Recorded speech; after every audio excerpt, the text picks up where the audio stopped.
kita cinta produk lokal, Pak. Harus cinta produk lokal. Kok nggak orang sana di kita lokal kan? Hi, it's me, your Uncle G.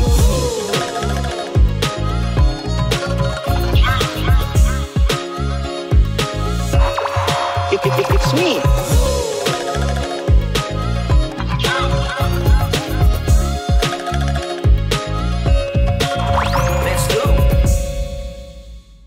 Welcome back di Shining Stars. Baik lagi sama Uncle G. Dan kali ini Uncle ngundang orang yang bisa dibilang dia ngeracik komunitas. Terus juga dia peduli banget sama pekerja-pekerja di Indonesia karena pengen ngebawa bisa go global dan ningkatin GPT per kapitanya warga-warga Indonesia nih. Dan juga dia nih ya pembuat kampanye, peracik kampanye. Tapi yang paling penting nih, dia sekarang lagi ngegodok dirinya sebagai content creator career tips. Yang which gue juga terbantu banget. Tapi daripada gue banyak ngomong, mending orang yang langsung kenalan kali ya. Amin, thank you Uncle. Halo semuanya. Again, kalau ini tadi Uncle G, ini Pak Delangga ya, kita cita rasa lokal. Ya gimana Pak? Thank you udah diundang. Mungkin kenalan dari awal atau? Enakan dari awal, tapi sebelumnya gue pengen ngucapin appreciate banget. Dan very grateful lo bisa meluangkan waktu lo yang padat ini, yang mempedulikan kesejahteraan Indonesia mencapai generasi emas 45 biar nggak jadi generasi cemas. Tapi anyway, please kasih brief introduction, background lu tuh kayak apa sih men? Biar kita saling mengenal lah, tak kenalan maka tak sayang. Iya betul, tak kenal maka tak sayang atau ta'aruf ya. Lucu kan ini, ternyata laga ini Pak Delangga ini humoris ya. Biar cair aja. Biar cair. Gitu. Iya, tadi sempat di-mention sebenarnya kan kalau gue peracik komunitas itu lumayan berat title-nya gitu. Tapi memang itu sih dari awal gue ngerasa emang passion gue adalah kayak gue tuh suka banget untuk connect sama orang, terutama orang baru dan bisa sebisa mungkin nge-connectin orang ini sama orang yang lain juga gitu loh. Jadi gue percaya dari kolaborasi itu bisa jadi sesuatu. Cuman kalau misalkan ditanya background-nya apa, justru plot twist-nya di sini Pak. Gue tuh dulu kuliahnya jurusan teknik mesin gitu. Oke. Jadi sama sekali nggak berhubungan sama orang gitu. Maksudnya minim banget lah gitu. Lebih banyak berhubungan sama mesin gitu. Cuman setelah mesin di mana? dijalani, Kuliahnya nggak boleh tahu. oh ya boleh di 11 Maret. 11 Maret tuh Solo. Oh Solo, oke. Solo, terus sempat juga di UTM Malaysia di Melaka gitu. S2 sana? Nggak, student exchange saja. Kita dapat mobility program lah waktu itu. Cuman ya itu, gue suka banget sama pelajaran-pelajaran teknik mesin gitu. Bener-bener sesuka itu. Gue emang hobi ngulik juga. Cuman setelah dijalani, kayaknya ada sesuatu yang bikin gue lebih suka, lebih sparking gitu loh gitu. Ternyata ketika gue bikin media waktu pas di kuliah tuh gue bikin media namanya Buka Suara. Buka Suara. Cuman udah nggak ada sekarang. So basically itu kayak tutup suara berarti sekarang. Sekarang sudah tutup suara, betul. Masuk.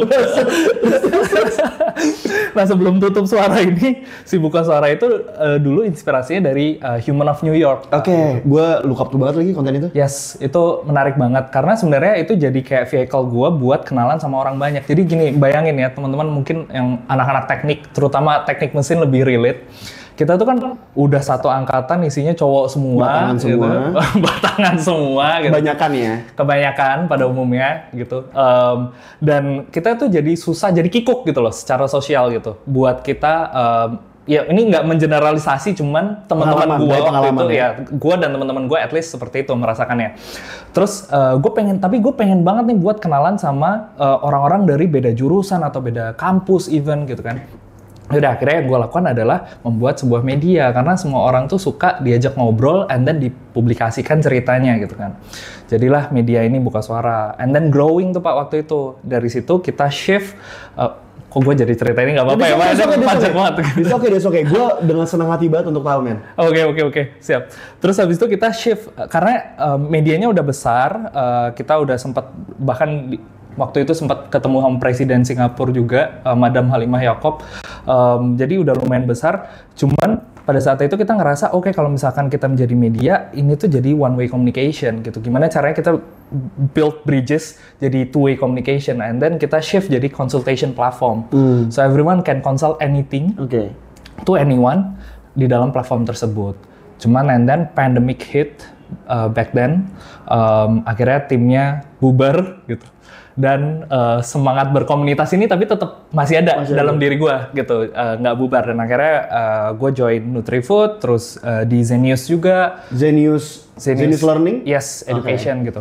And then sekarang eventually di JobStreet, cuma the silver lining has always been community. Gitu. It's always about people, community, partnership, social media gitu. Jadi semangatnya dari sana sih gitu. Memang agak banting setir dari teknik mesin gitu Pak. Karena basicnya kan maksudnya gue belum tahu kepercayaan lo apa, kepercayaan gue muslim lo. Iya, gue muslim ya, tadi lo sholat Jumat ya benar juga. Maksudnya kan kita di muslim diajarkan untuk silaturahmi kan. Silaturahmi is the basic foundation of community kan. Yes, benar. Which sebenarnya kan kita tinggal menjalankan apa yang udah dikasih sama yang dari segi silsilah spiritual kita sama silsilah leluhur kita. Sebenarnya the basic of communication itu udah kita punya banget. Community itu udah kita punya banget. Which yang ngebuat kita sebenarnya orang-orang Indonesia, gue percaya itu kemanapun berkarya sebenarnya itu bisa banget thriving. Which relate sama yang pengen lo bilang. Global talent untuk ngekontribusi buat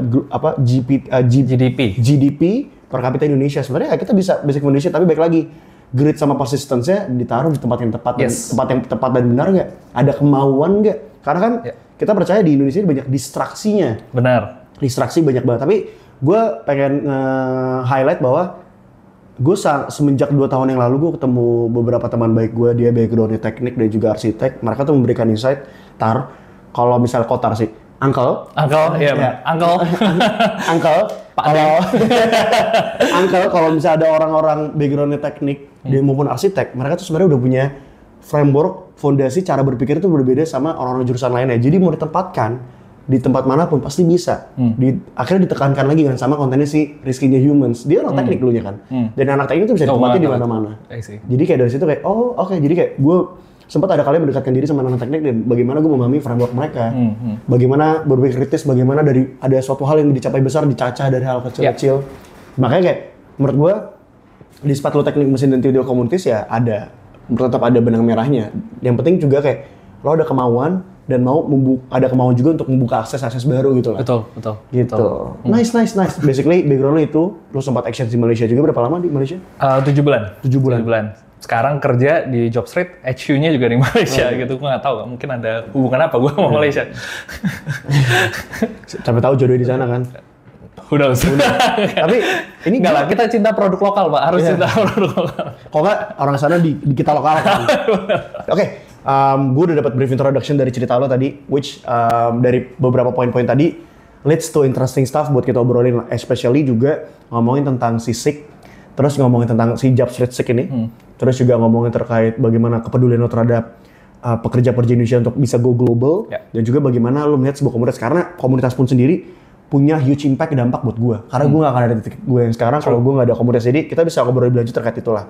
Apalagi gue mau ke Australia, mungkin akan minta tolong buat lo, saran dan juga pandangan. Atau mungkin bahkan sampai akses SIK di Australia sana. Tapi anyway, gue percaya kalau gue baru mulai connect lagi sama orang atau reconnect atau udah di tahap pengen ngobrol lebih dalam, gue pasti selalu mulai dari satu mantra ini sebenarnya. Apa tuh? Dan satu mantra ini tuh kayak gue minta tolong lo untuk jawab apa adanya, jujur. Ini juga penting, krusial dan bahkan layak untuk utamain. Gimana kabar? Tapi lo jawab dengan jujur ya, jangan bohong lo ya. Oke. Gimana kabar? Oke, ini pertanyaan yang sering ditanyakan tapi mungkin jawabannya biasanya bisa beda-beda. Kabar alhamdulillah baik, sehat, pekerjaan juga aman, perasaan juga aman, tidur cukup. Sekarang things getting better sih Pak. Compare to what I've been through dulu waktu pas memang masih struggling. Cuman kalau sekarang sih banyak banget hal yang blessing yang bisa disyukuri gitu. Dari sisi kesehatan, dari sisi financial aman, kebahagiaan juga aman, tidur cukup gitu. Jadi all good lah. All good. Tapi bicara terkait struggling, gue percaya tahun ini tuh menurut gue tahun 2024 tuh jadi tahun ya berat bagi banyak orang, bagi gue juga. Jadi momen terberat dalam hidup gue, dan ternyata bagi beberapa orang juga dari terms of kesehatan, kehilangan, keuangan dan lain sebagainya. Karena nggak tahu kenapa 2024 ini feels so different ya. Mungkin gitu yang gue rasakan gitu. Tapi bicara terkait struggling, kayaknya much better gue tanya di awal. Lu pernah ngalamin fase titik terendah lu nggak sih? I mean, gue tahu ini terlalu accelerate gue buat tanya ini. Okay. Tapi I mean, pada saat lu mengalami titik terendah lu, how you cope with it? Dan apa yang lo alamin sih pada saat lo titik terendah ini kalau berenang buat cerita? Boleh banget Pak. Karena lo berjatuhnya ke sini anak rantau kan? Iya. Lo Jogja mana sih? Lo kan asli Jogja sebagai Pak Delangga. Pak Delangga bener di Jogja, terus sempat besar juga di Klaten. Serius di Klaten. Lo Jogja mana dulu? Jogja dia itu Mantri Jeron, jadi deket Alkit, alun-alun Kidul. Karena keluarga besar nyokap gue tuh di Melati Bening Sleman. Terus rumah mentor gue itu di Klaten Jatinom juga gua. Lo Sumpah. Lo berarti pernah ini dong, Lempar apem. Gue tahun lalu datang, tahun ini gue cuma sampai Jemparingan doang. I see. Wow, small world. Ini unscripted ya, bener. Jatinom. Iya, gue itu tempat menepis sejenak gue. Gue juga ikut ziarah ke makam Ki Ageng Geribik. Wah, di sana makanan enak banget sih. Dan murah banget. Murah banget. Anyway, lanjut ya tadi. Dan airnya masih dingin itu. Iya, tapi nggak sedingin Bandung. Benar. Iya, Bandung gigil banget. Oke, gimana tadi? Titik terendah Titik terendah itu sebenarnya waktu pas gue SMP sama SMA sih Pak. Jadi di Jogja nih? No, Klaten. Klaten. Jadi gue tuh memang besar di Jogja sampai SD, and then SMP-nya tuh emang pindah di Klaten. Karena kebetulan pada saat itu secara finansial keluarga sedang tidak baik-baik aja. Terus akhirnya kita harus pindah ke Klaten di rumah kakek. Jadi bokap gue lah gitu. Yang emang udah tidak ditinggalin, terus habis itu kita emang tinggal di situ. Itu literally udah di Klaten, terus di Jatinom. Di Jatinomnya sendiri pun ada suatu daerah yang isinya tuh sawah-sawah semua gitu. Jadi literally tinggal di tengah sawah, nggak punya tetangga terdekat itu 1,5 kiloan dan itu kuburan. Jadi tetangga tidak dekatnya aja tidak bernyawa gitu. Gitu. Jadi literally remote village gitu. Kita harus tinggal di situ. Yang tadinya hidup berkecukupan di Jogja, ayah bekerja di Jakarta, tapi karena satu dan lain hal kami harus pindah ke Klaten, dan di situ tuh mulai proses humbling, proses pembentukan karakter, karena permasalahannya tuh lumayan panjang dan terjadi secara bertahun-tahun Pak. Jadi mungkin Uncle kalau misalkan lihat gue sekarang kayak oh ya udah Langga gitu kan, maksudnya kayak seperti pekerja di Jakarta pada umumnya lah mungkin gitu. Yang bisa kita katakan sebagai orang-orang privilege gitu. Tapi waktu pas gue di Jatinom, itu benar-benar kayak potret gembel FTV gitu, Uncle gitu. Jadi even waktu itu sempet celana SMA gue tuh bolong. Benar-benar bolong lumayan gede gitu. Karena kena knalpot. Kebayang lagi jatuh dari motor temen ya. Motornya aja bukan motor sendiri, motor temen. Gonceng, terus kena knalpot bolong gitu. Yeah. Nah, terus nggak bisa beli kain baru gitu. Akhirnya harus ditambal dengan kain yang kainnya tuh beda warna gitu. Kebayang lagi. Ya gitu. Terus gue harus goes setiap hari ke sekolah, SMP, SMA gitu. Lumayan 7 kiloan lah setiap hari itu. Jadi sehat dulu itu emang masih lean gitu ya. Gitu. Terus ini tapi gue bukan menghibah biar dapat. Iya, I'm imagining karena kayak gue juga pernah menepis jenak lumayan lama di Jatinom gitu. Jadi kayak gue kebayang landscape-nya di sana gimana. Tapi di 2000-an awal berarti kan itu ya, 2000-an awal ya landscape-nya gue belum kebayang karena gue baru ke Jatinom tuh 2023. 2023. Udah much better. Develop ya. Iya, tapi ya itu cerita yang ini sih. Tapi lanjut lagi. Gue tadi belum kelar ceritanya. Iya, belum. Sorry motong tadi. It's okay. Terus kan gue bertiga bersaudara. Gue tuh anak sulung, anak paling tua. Terus habis itu ada adik gue cowok sama yang terakhir cewek. Tapi mereka ini pada saat itu masih kayak SD kelas 1, kelas 2 gitu ya. Pokoknya masih kecil banget lah. And then kami bertiga itu bahkan ada suatu momen adik gue tuh berangkat ke sekolah naik truk sapi di belakang sama sapi gitu. Serius.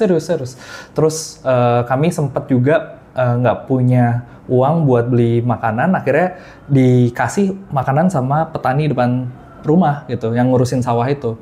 Cuman kan ada waktu-waktunya petani itu libur nggak ke sawah kan. Nah kita tuh harus preserve makanannya sampai akhirnya kita makan sayur basi itu juga pernah gitu. Serius? Jadi se-chaos itu Pak gitu. Dan tentunya karena ada masalah finansial itu affecting relationship antara bokap dan nyokap gua kan gitu. Nah itu things got worse tuh setelah itu gitu. Setelah even kita nggak bisa afford buat makan, mulai cekcok. Terus mungkin bokap gue pada saat itu, please don't get me wrong, maksudnya kayak gue sangat menyayangi orang tua gue, cuman mungkin pada saat itu bokap gue juga gone through a lot ya, dan akhirnya KDRT gitu ke nyokap dan ke even ke gue sebagai anak paling tua gitu. Dan itu momen-momen ketika mau ujian SBMPTN Pak gitu. Jadi SMA nih? SMA gitu. Jadi sebenarnya itu SMP sampai SMA prosesnya gitu. Tapi paling parah adalah SMA sampai akhirnya nyokap gue memutuskan untuk kabur dari rumah. Dia balik ke rumah saudaranya. Nah, gue tuh sebagai anak paling tua digembleng ekspektasi lah dari bokap gue, yang bokap gue juga stres. Oh jadi lu tinggal sama bokap lu? Sama bokap sama adik-adik gue waktu itu di Jatinom gitu. Dan akhirnya SBMPTN chaos, yang tadinya udah di plan tuh Pak, tryout tuh 5 kali, 3 dari 5 itu gue tuh udah kayak, oh ini bisa lolos nih ke kedokteran UGM. Gue tuh dulu cita-citanya sebagai dokter, typical Asian ini aja lah gitu. Yang emang kayak anak paling rajin gitu kan, yang pengennya di kedokteran gitu. Cuman ternyata takdir berkata lain gitu. Akhirnya nggak tembus kedokteran, gue sedih banget, gue minta maaf ke nyokap gue karena pada saat itu gue nggak punya cita-cita, even gue sendiri nggak punya cita-cita. Dan kenapa gue pengen kedokteran? Simply karena orang tua gue pengen gue jadi dokter, karena kakek gue adalah seorang dokter gitu. Jadi ada ekspektasi yang di situ. Nah, terus gue merasa gagal dan lain-lain. Kepala sekolah gue yang sering banget curhat sama gue juga karena deket kan kami, itu nanya kayak kenapa kok kamu nggak lulus, ada apa segala macam. Karena sebenarnya selama SBMPTN tuh gue kabur dari rumah 3 bulan gitu. Buset. Gue kabur dari rumah, gue di rumahnya temen gue juga yang kami satu kelas bareng, dan di situ gue melihat oh ternyata sosok ayah ataupun keluarga ideal tuh seperti ini ya gitu.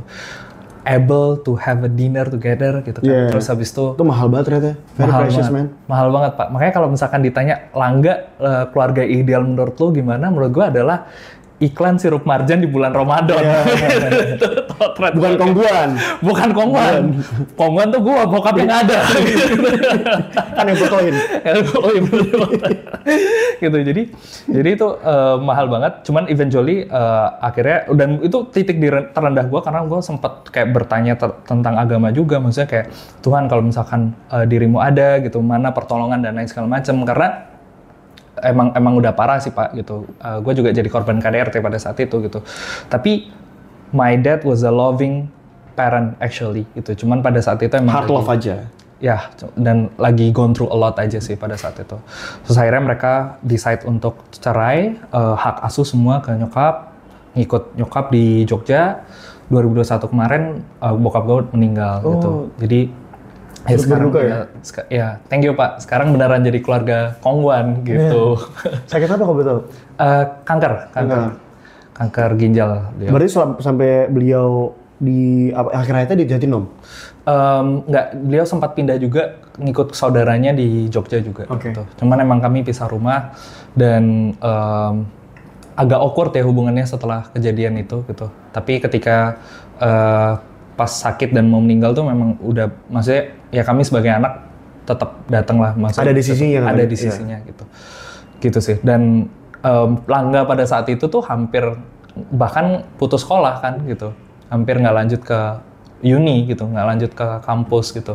Lu sempet gap year berarti? Enggak, cuman udah nggak ada kayak keinginan buat lanjut segala macam gitu loh. Tapi pada saat itu gue juga percaya, untungnya ya ada kayak some sort of bisikan dari dalam diri sendiri itu kayak lo nggak boleh kalah sama kehidupan gitu. Kayak mungkin hidup mengasih lo ini gitu, tapi lo harus ambil dari angle yang lain gitu. Dan gue coba ambil dari angle yang lain, gue coba oke, dengan apa yang hidup berikan sekarang, gue harus bisa mengoptimalkan ini gitu. Jadi pada saat itu mungkin horizon gue terbatas, cuman karena gue keep going, ya eventually ada di sini. Makanya gue merasa bersyukur banget. Kalau lo tanya gimana kabarnya, sangat baik compare pada saat itu. Iya, you're so blessed man. Yes. You're so blessed, dan gue merasa I feel honored as well.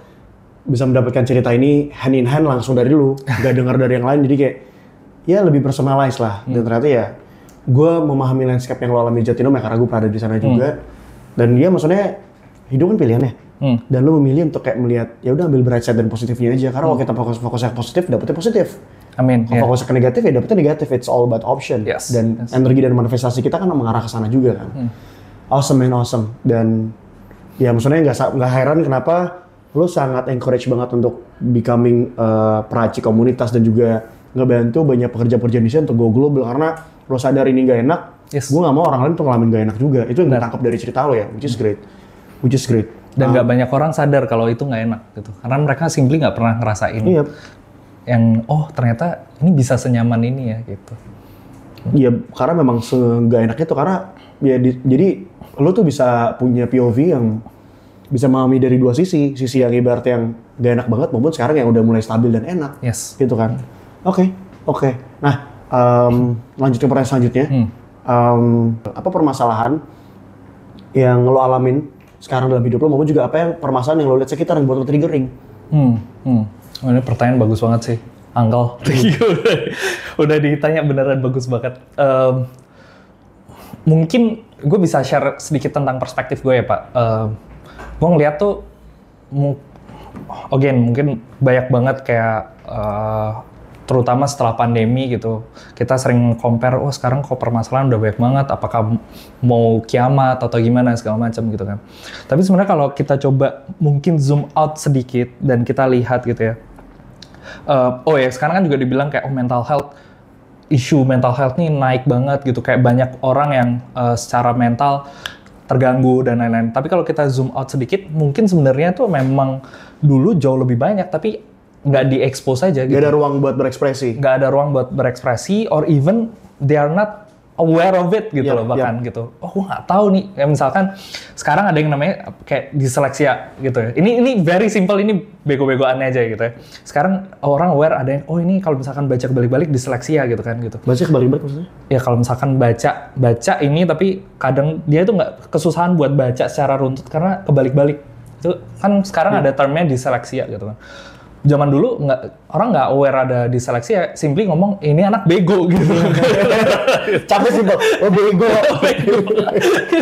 Karena kita nggak aware gitu. Tapi harus mengkonklusikan semua mental lo bego. Iya. Gitu. Maksudnya sekarang kita aware juga ada depresi, ada BPD gitu segala macam. Orang lebih teredukasi gitu kan. Cuman kalau kita bandingin zaman dulu, orang-orang ini nggak aware terhadap hal itu. Apakah permasalahannya dulu nggak ada? Menurut gue dulu ada, cuman orang-orang nggak aware dan nggak di-expose gitu loh. Dan kalau kita lihat kan makin lama angka harapan hidup tuh juga makin naik gitu kan. Jadi gue merasa sebenarnya hidup itu membaik. Dunia ini tuh membaik compare zaman dulu. Kita bayangin lu cari makan sekarang bisa pakai GrabFood, GoFood gitu kan, you name it gitu. Dulu lu harus berburu men gitu kan. Jadi nggak berburu lagi bener. Iya, sebenarnya ini jauh lebih membaik. Cuman karena ada social media, ada suatu hal yang negatif tuh jadi lebih teremphasize gitu loh. Tapi kalau menurut gue secara distribusinya itu maksudnya secara angka tuh harusnya ya. Correct me if I'm wrong, tapi kalau gue lihat harusnya sekarang tuh semuanya jauh lebih membaik. Berarti permasalahannya, at least dari sisi gue ya Pak, maksudnya kacamata gue adalah social media gitu. Gimana kita using social media ini gitu. Apakah buat emphasizing good things atau bad things gitu. Gitu sih. Dan kalau gue ngerasanya anak-anak seumuran kita itu banyak permasalahan munculnya memang dari situ, root cause-nya dari situ sih gitu. Ya lebih ke mungkin bener kata Tame Impala ya, the less I know the better kan. Ya kan, karena kan gara-gara terekspos akan sebanyak informasi kita jadi too much information ya, jadi malah berpikir yang gimana sebenarnya baik-baik aja jadi nggak baik-baik aja, yang nggak baik-baik aja mungkin jadi sebaliknya juga. Ya baik lagi perspektif orang ya, dan sebenarnya memang dunia much better tapi baik lagi yang di deliver dan angkanya lebih worse emang info-info negatif kan. Makanya kan kayak ya itu nggak heran kenapa with all the respect dari data yang gue dapetin ya, correct me if I'm wrong, lulusan S1 di Indonesia cuma 3-5%, tapi lebih banyak orang yang lulusan SD 25%, which kalau angkanya itu berkembang secara signifikan, ya orang lebih gampang disetir dari opini-opini negatif. That's why kita masih jadi negara berkembang kan. Ya betul. Sama sebenarnya juga dari behavior kita juga sih. Kalau kita ngeliat kan kayak yang PISA score-nya itu ada reading, mathematics dan lain-lain. Reading comprehension kita kan masih sangat rendah gitu kan, compare to other countries gitu.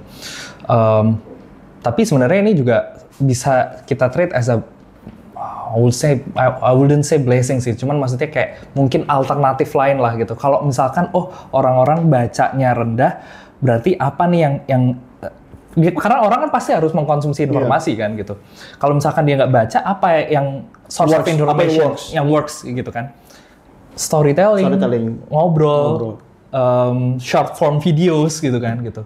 Nah sayangnya short form videos ini dibanjiri dengan konten-konten mungkin yang emphasizing bad things tadi gitu. Tapi nyambung ke terkait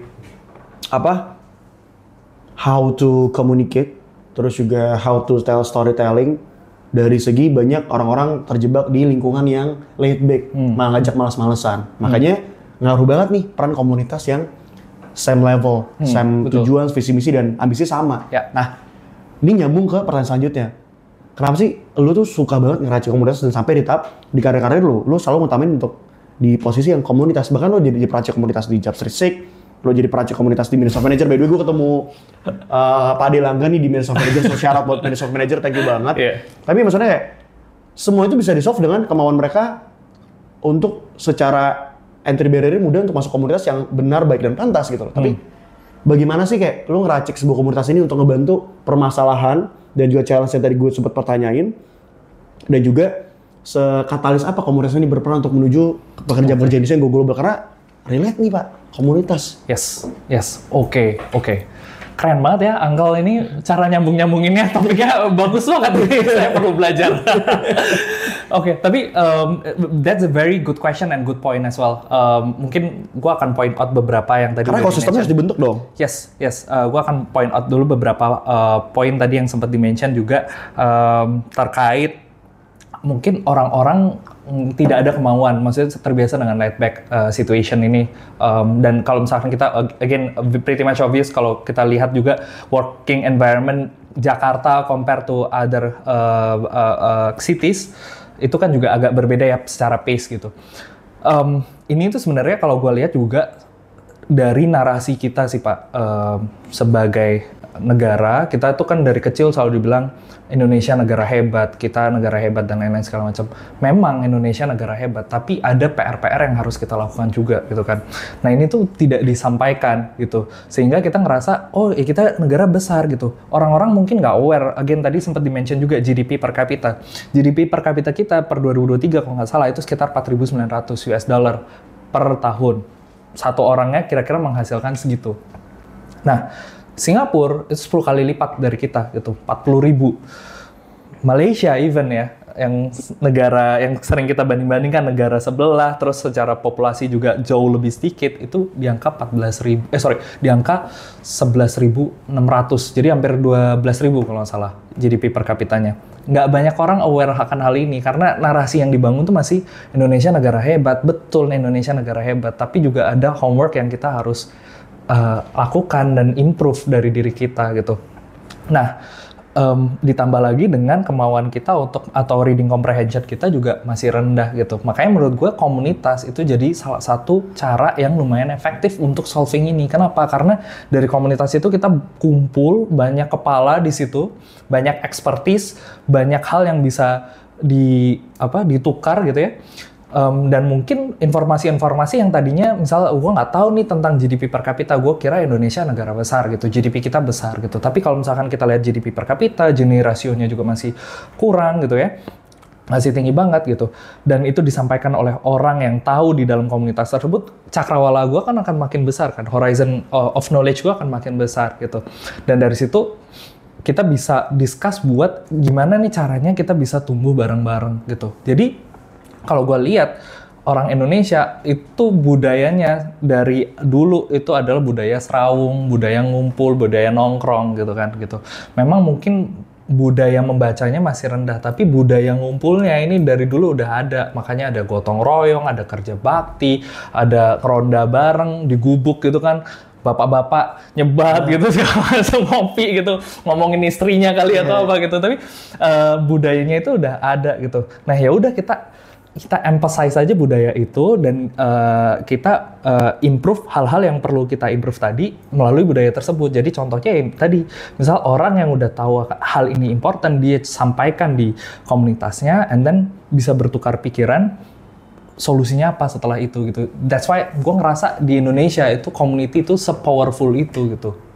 Untuk dapetin access of knowledge, and also dari situ muncul solusi sebagai outcome-nya gitu sih. Ya, bahkan dari riset yang gue dapet tuh Indonesia adalah negara paling banyak komunitasnya di dunia kan. Yes. Bahkan komunitas yang receh dan yang kita nggak pernah pikir pun ada gitu. It's very easy. Maksudnya bahkan orang yang dulunya tinggal di luar negeri dan akhirnya jadi warga negara Indonesia tuh gampang karena kita very berkomunitas kan. Yes. Tapi gara-gara mungkin pedang bermata duanya adalah karena sangat personal dan juga berkomunitas, kadang hal personal juga pengen ikut dia campuri. Tapi maksudnya ya komunitas banyak membantu gue dalam berkarir dan juga mencapai apapun yang gue capai sekarang, dari komunitas bola, komunitas game, komunitas kripto, komunitas para profesional, apalagi sekarang kita dari Minister Manager juga, which secara ekosistem yang Bapak urusin, Pak Ade urusin juga, Pak Ade Langga urusin juga ya, itu very helpful sih. Kayak gue kemarin baru dari Surabaya, dan gue cuma simple ngasih announcement gue bakal ke sana, dan banyak banget yang welcome gue, dan kita berkarya bareng di sana kan. Dan I'm very grateful of it gitu loh, terkait si komunitas inilah. Tapi baik lagi juga, tadi ada permasalahan dan juga struggle dari juga talenta di Indonesia. Terus juga ada komunitas yang bisa ikut ngebantu, pada dasarnya kemauan nih, dan benar-benar bisa thriving banget, dan bisa malah ngebantu untuk kita dapat akses yang nggak banyak orang bisa dapetin aksesnya. Dan orang bisa ngalamin hal yang sama juga. Nah, nyambung juga dari beberapa poin-poin struggling dan permasalahan ini di komunitas ini tuh di-delivering lah menjadi sebuah narasi. Yes. Nah, ini nyambung ke konten lo sebenarnya. Nah, sebenarnya apa sih yang lo delivering di konten-konten lo? Which sebenarnya gue udah beberapa kali ngeliat dan gue seneng liatnya, karena kayak ya juga ya, ini dari hasil riset dan pengalaman lo ini bisa jadi pamungkas banget untuk disampaikan ke lini pekerjaan, bahkan bukan hanya di Indonesia aja, tapi ya di luar sana. Karena ada beberapa content creator yang gue lihat biasanya di UK atau di USA, tapi dia konsepnya tuh POV karakter gitu, pakai background green screen, tapi kurang lebih kayak lo, tapi bedanya lo kan by text kan. Iya, gue by text. Tapi what you doing in your content basically di career tips ini? Gue by text karena gue sebenarnya nggak terbiasa on camera sebetulnya gitu. Tapi kalau misalkan kita tadi ngomonginnya terkait konten career tips ini secara keseluruhan, and then kita coba mungkin integrasikan, maksudnya kita gabungin lah ya diskusinya sama yang tadi yang ngomongin soal komunitas. Sebetulnya semangatnya tuh masih sama, Uncle gitu. Jadi di konten ini gue aware teman-teman di Indonesia permasalahan utama bukan permasalahan teknis yang gue rasa, tapi the ability to communicate. Cuman kita suka banget untuk berkomunikasi tadi kayak yang lu bilang gitu. Jadi karena komunitas somehow masalah personal tuh kebawa gitu kan. Nah, akhirnya kita bingung nih gimana how to set border gitu kan. Especially in the context of working environment, di working environment gitu, in the context of workplace lah. Nah, makanya konten-konten gue adalah buat nge-solve teman-teman gimana caranya bisa berkomunikasi dengan baik. Karena sebenarnya kita udah suka banget berkomunikasi, cuman kita masih perlu improve di communicate secara proper gitu loh, gitu, di communication, on how to do a proper communication gitu di dalam konteks ruang lingkup pekerjaan gitu, di dunia kerja gitu. Semangatnya lebih ke arah sana sih gitu, Uncle. Nice. I mean, baik lagi yang tadi gue bilang dari keresahan dan kegelisahan lo, ya kalau bisa orang lain nggak ngalamin kegelisahan itu, dan hopefully dia gunain ini buat hal yang benar ya, bukan disalahgunakan lah. Ya, betul. Dan sebenarnya pertanyaan selanjutnya adalah gue pengen nanya terkait bagaimana masa kecil dan trauma, tapi secara langsung tadi udah diceritain. Jadi gue move up to next question. Next question tuh lebih ke tadi kita ngobrolnya intens ya, high intensity dan juga serius banget. Jadi olahraga tuh kardio. Kan bukan bapak ya, Pak Ade Langga ini tuh hobi olahraganya bouldering dan boxing. Jadi kayak very mindful, very demure. Gue udah bisa ngomong Gen Z banget nih. Ini pasti Joy sama Sam seneng ya. Ada lah narasumber gue yang Gen Z banget, karena gue pernah ngundang narasumber sini umurnya masih 17 tahun coy. Oh wow, oke. Jadi very young. Dan ya kita ada gap, ada void yang kosong antara kita berdua untuk cara berkomunikasi, tapi ya kita dapat jalan tengahnya lah.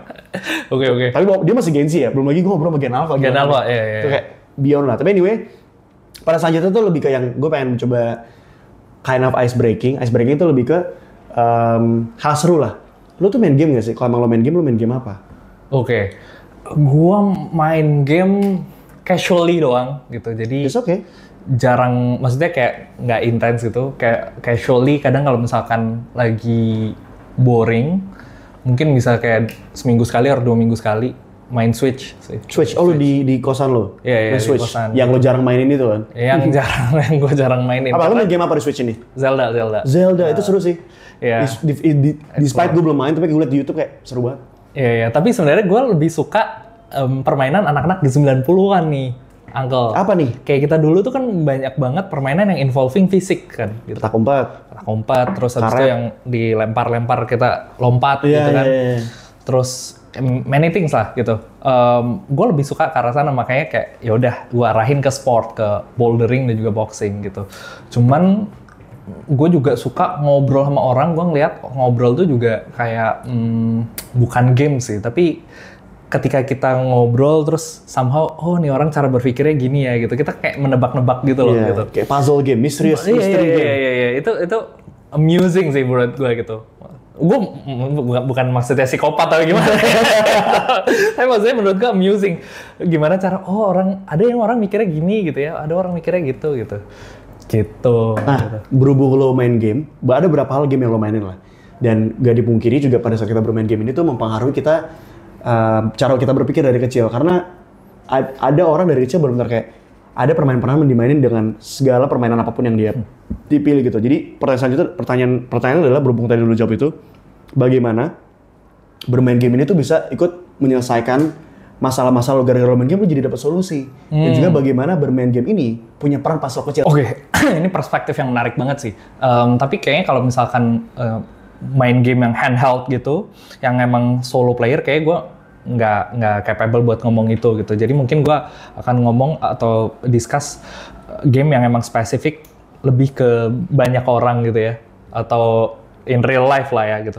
Menurut gue dari zaman kita kecil dulu tadi udah di-mention kayak misalkan petak umpet atau bahkan kayak main kasti kayak softball gitu kan. Gue pernah tuh kena softball ompong. serius. Tapi nunggu lagi kan? SD. Nunggu kan pas SD. Untungnya masih gigi susu ya gitu. Tapi maksudnya selain ngelatih sensori, motorik, sebenarnya dari game-game itu, apalagi board game sekarang, gue juga main board game by the way gitu. Gue baru coba main tahun ini sih dan seru ternyata ya. Seru.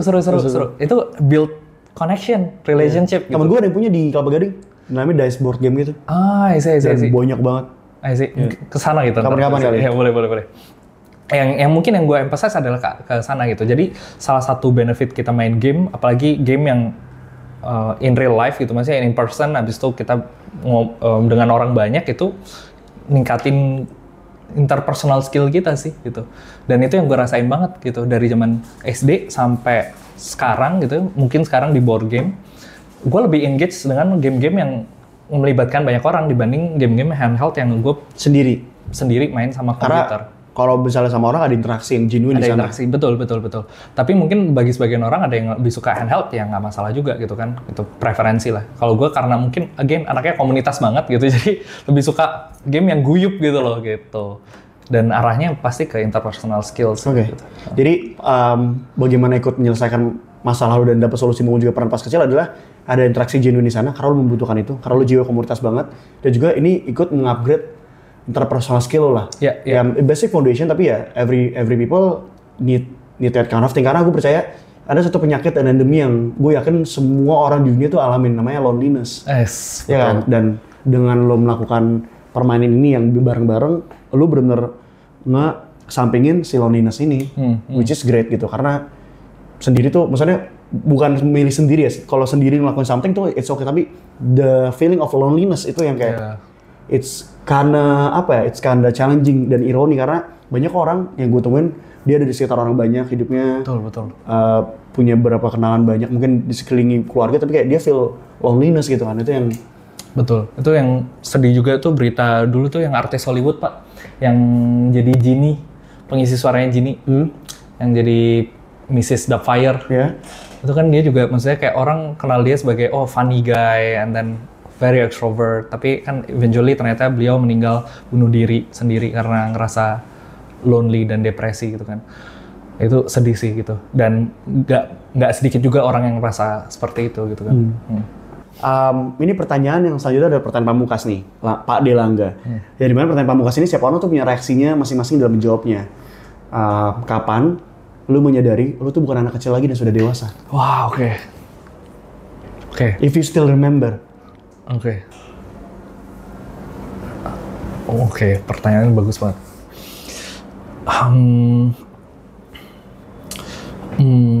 Kayaknya hard to define. Oh, ini titik gue berubah dari anak kecil menjadi orang dewasa. Menurut gue ya Pak, karena again kalau misalkan kita lihat evolusi juga, yang tadinya kita punya ancestor yang sama kera gitu kan, terus habis itu sekarang berubah jadi sapien gitu kan, nggak ada titik di sini di tahun ini specifically di hari ini orang berubah gitu, atau misalkan chicken and egg lah bahkan di spesifik hari ini dinyatakan sebagai spesies ini gitu. Jadi spektrumnya tuh agak blur. Dan kalau gue lihat dari pertanyaan itu ada relevansi yang sama juga sih. Gue kan melihat nggak ada specific day gue merasa, atau at least dari sisi gue ya, maksudnya buat tiap orang kan berbeda. Tapi cara pandang gue adalah melihat nggak ada specific single day, gue berubah dari anak kecil menjadi orang dewasa. Karena even though again, waktu pas hard times tadi, mungkin bagi sebagian orang secara fisik masih anak kecil, SMP gitu. Tapi mungkin secara mental, ketika orang mendengar the whole story, ini udah didewasakan sebelum waktunya atau didewasakan secara dini gitu. Cuman sampai sekarang kita dewasa pun, menurut gue kita masih membawa sisi anak-anak kita itu sendiri gitu loh. Baik itu dalam konteks yang baik ataupun yang buruk, dalam artian kayak inner child kita tuh ternyata masih punya trauma-traumanya gitu. Makanya gue kan juga baca buku, ada buku yang bagus banget yang lately gue baca, belum selesai, namanya The Book That You Wish Your Parent Had Read by Philippa Perry. Itu dia mention ada metode yang namanya repair and rupture gitu. Jadi kita harus tahu dulu rupture-nya tuh sebenarnya apa, baru kita bisa repair. Dan itu it's a lifetime process gitu, lifetime journey gitu. Even up until now gue juga ngerasa ada sisi-sisi inner child gue yang rupture tuh apa ya? Coba kayak permasalahan gitu. Menemukan permasalahannya. Iya, lu harus tahu akar permasalahan ditemukan, baru di repair. Iya, baru di repair. Lo nggak bisa nge-repair tapi lo nggak tahu exact permasalahannya apa. Sesimpel misalkan kayak di dalam buku itu di-mention contohnya adalah gue mau pakai jaketnya bokap gue, terus gue minjem jaket bokap gue, tapi bokap gue tuh marah kayak, lu kenapa sih beli dong jaket sendiri, itu kan jaket punya ayah gitu. Terus gue ngerasa kayak, lah kenapa ya dia gitu banget kok tiba-tiba langsung marah gitu. Nah ternyata si ayahnya ini punya inner child yang belum solve gitu. Jadi kayak, ternyata dia pada saat itu nggak bisa beli barang-barang atau apa segala macam, sehingga dia nge-value these things tuh ini banget gitu loh gitu. Nah, tapi buat nge-repair itu kan kita harus tahu rupture-nya tuh apa, inner child problems-nya tuh apa gitu. Dan gue juga ngerasa ini lifetime journey sih gitu. Ada beberapa inner child trauma gue yang masih gue coba proses gitu. Ada beberapa hal yang mungkin masih nge-trigger diri kita juga gitu kan, baik itu dalam konteks joy or even sadness gitu kan, atau even angry dari situ gitu. Jadi menurut gue nggak ada spesifik waktu gue berubah, tapi eventually ya kita dewasa aja dengan membawa sifat anak-anak kita gitu. Okay. Gitu. Ya, the answer that you answer, the feedback of the question that you answer adalah ya it's a lifetime process aja, berproses terus. I mean, how you all bird, it all makes sense. Baik lagi ya, terkait pertanyaan ini, orang bisa sebebas berekspresi bagaimana mereka merespon, karena gak ada benar gak ada salah kan. Karena gue percaya benar dan salah, menang dan kalah itu sebuah perspektif. Dan ini udah perspektif yang paling benar bagi lu. Dan gue bisa melihat beberapa poin make sense. And that's okay. Nah sebenarnya selanjutnya adalah, gue pengen nanya terkait, ini di luar pertanyaan yang udah gue siapin sebenarnya, tapi ini mungkin bakal helpful banget kepada orang teman-teman yang nonton sampai di menit ini lah. lo ada tips gak sih buat orang-orang yang pengen dapat kerja yang lebih baik, lebih enak, maupun juga yang belum dapat kerjaan bisa dapat kerjaan nih? Oke. Ini tips dari Pak D ya. Yeah. Pakai sarung dulu. Terus pakai kutang. Pakai peci. Main burung. Yeah. Kopi di kiri. Dilanjut. Boleh bisa di branding kan lo. Oh iya bener ya. Nggak deh Pak. Terus sambil nyiram air. biar Uncle G aja gitu. Tipsnya tadi sebenarnya udah mention sih. The ability to tell, to craft a storytelling gitu. Baik itu lu mau belum dapat pekerjaan atau misalkan lu udah ada pekerjaan tapi lu mau excel at your career. Menurut gue yang paling penting adalah again visibility tentu, tapi buat dapat visibility lu harus bisa nge-craft narasi yang bagus gitu kan. Karena kan ada teman-teman lu juga yang sama-sama capable gitu. Tapi apa yang bikin what sets you unique gitu loh gitu. Ya the ability to tell story, karena nggak ada story yang sama menurut gue sih. Gue misalkan gue sama uncle nih ya gitu. Misal kita main sepeda gitu, terus kita jatuh, gubrak gitu kan misalkan. Cerita yang gue sampein ke cucu gue ntar sama yang disampein ke sama uncle itu bisa jadi beda gitu. Bisa aja kayak, iya nih si Langga nih tiba-tiba gubrak gitu, mainnya nggak jelas gitu. Atau perspektif gue adalah, ini ada comberan nih, terus gue nggak aware apa segala macam, beda gitu. Nah jadi story itu menurut gue selalu unik gitu. Nah cuman kita harus bisa nge-craft story itu sehingga orang tuh engage, orang itu oh ya maksudnya buy our ideas, buy our narrative gitu sih.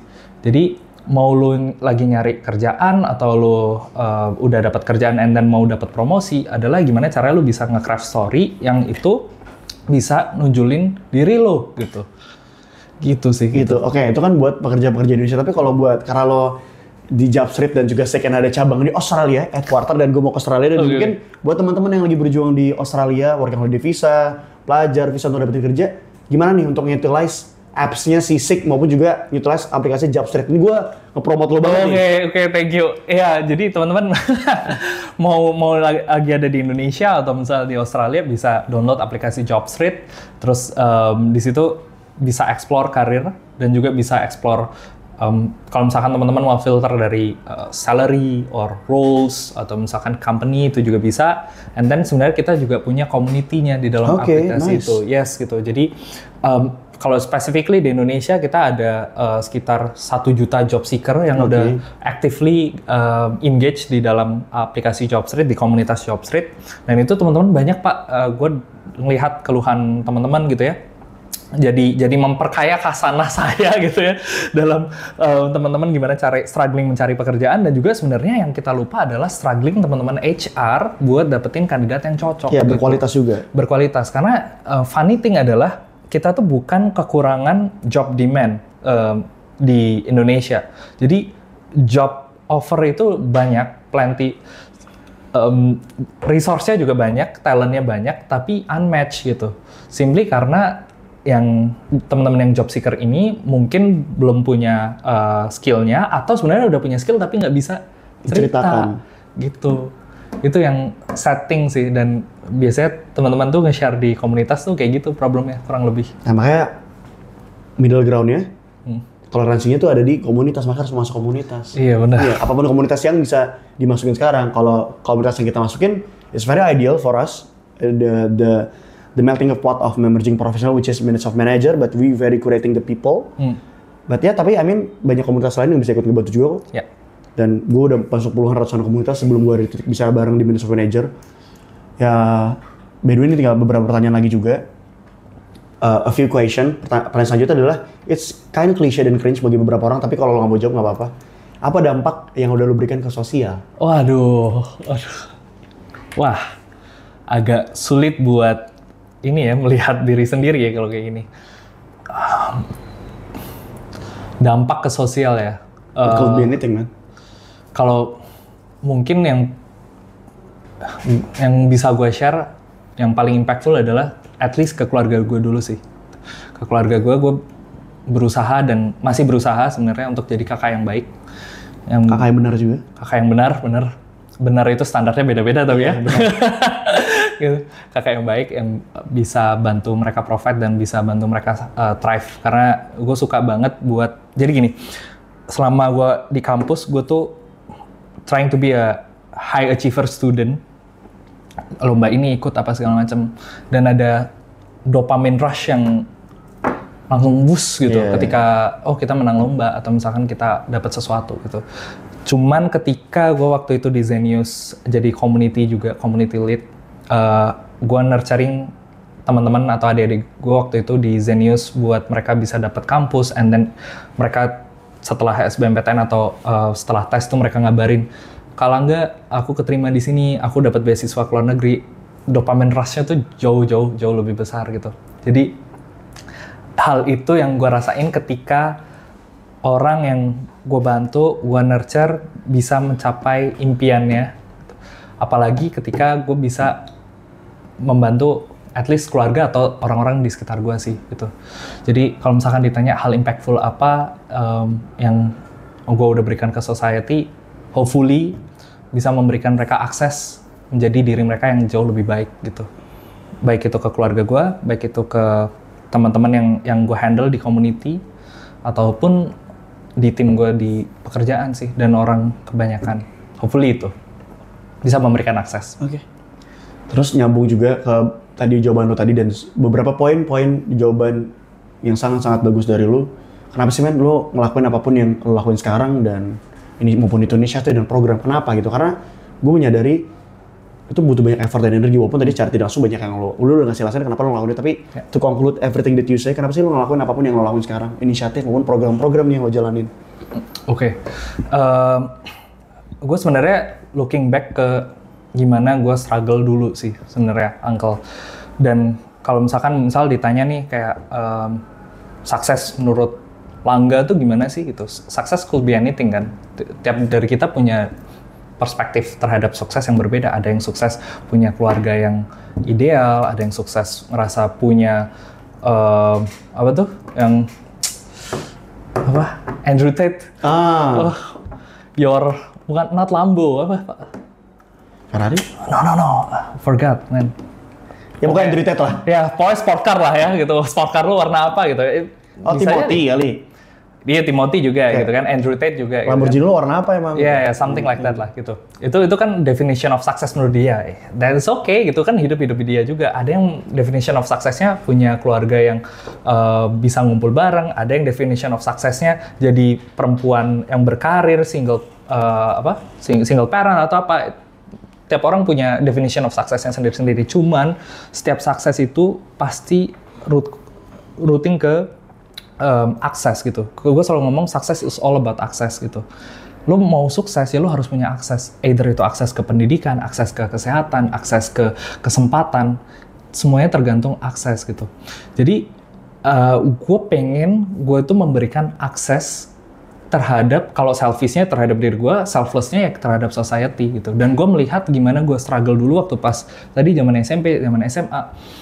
Gue bahkan nggak kepikiran gue akan kuliah pada saat itu gitu. Apalagi sampai ke titik saat ini gitu. Simply karena gue nggak punya akses buat even berimajinasi. Akses buat berharap aja tuh nggak ada gitu loh. Nah gue pengen numbuhin akses ini ke semua orang supaya ya world become a better place lah gitu. Yep. That's why. That's the foundation. The foundation dan konkretnya kenapa ya lo ngelakuin apapun yang lo lakuin sekarang. Which is yang gue cuma bisa bilang adalah if you tend to forget, jangan lupa terima kasih ke diri lo sendiri aja. Karena I'm really appreciated and very thankful gitu bisa ngobrol dengan berkualitas hari ini sama lo gitu. Dan ya apresiasilah diri lo lah. I think you know this more than me. Apresiasi diri lo, reward yourself. Kita beli es krim habis ini. Boleh tuh mix way itu. Masuk. Tapi anyway ini udah tinggal wrapping aja, tinggal dikit lagi kelar. Tapi ada nggak sih pesan-pesan dan juga quotes yang pengen lo samain ke teman-teman yang nonton? Oke, again tadi yang gue bilang success is all about access. Sebisa mungkin teman-teman memperbanyak akses, memperkaya akses terhadap pendidikan, akses terhadap kesempatan. Jangan menutup diri. Lo jangan beralasan bilang kayak gue kan introvert anaknya, gue nggak nyaman apa segala macem gitu. Ya conquer your fear lah gitu. Maksudnya lo dream big, terus habis itu apa obstacle-nya apa habis itu, and then coba conquer itu gitu. Dan pokoknya jangan malu buat membuka diri ke hal baru, orang baru, apapun itu, just explore. Karena kita nggak tahu, gue nggak tahu dari teknik mesin sekarang jadi marketer, ya kan? Siapa tahu kedepannya jadi apa? Presiden? Gak maksudnya. Tunggu tapi kalau apapun posisinya nanti didapetin sama Pak Delangga, saya sudah ada akses. Mau itu di DPR, di DPD, di Bupati, apapun itulah. Penggiat partai, yang penting saya sudah ada akses. Sudah, perkaya akses. Perkaya gitu akses. Sih. That's the keyword ya. Berhubung udah kelar, dan by the way ya, sedikit bilang juga, dari tadi kan kita ngobrol, di bangku kursi gaming ini, punya kolaborator gua. Yes. Kursi gaming ini namanya Timeless Star. Timeless. Yang dengan seri TLS, exactly.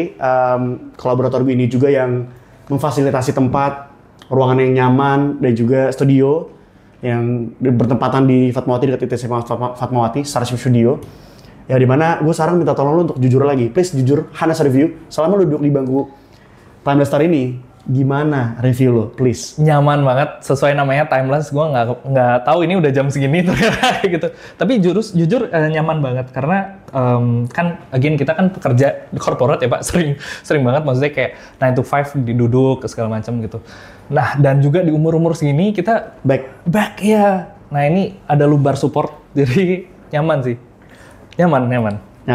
Oke, berhubung tadi udah ngasih feedback positif, nanti ada sesuatu lah dari Timeless Star. Dan anyway, berhubung lo udah ngeluangin waktu dan juga insight-insight yang brilian dari lo, kita mau ikut apresiasi juga lah. Kenang-kenangan, semoga berkenan. Oh, siap. Ini kita ada t-shirt dari Timeless Star. Ukurannya ada? Oke, jadi gampang. Ini kita ada apresiasi dari Timeless Star. Monggo dilihat dulu dari segi sizing dan juga desainnya. Sembari lo lihat sizing dan desainnya, gue cuma pengen ngucapin terima kasih banyak buat Timeless Star dan juga Starship Studio udah ngebantu kita as always. Ini nggak kerasa udah mulai episode episode season 1 udah mulai kelar. That's nice.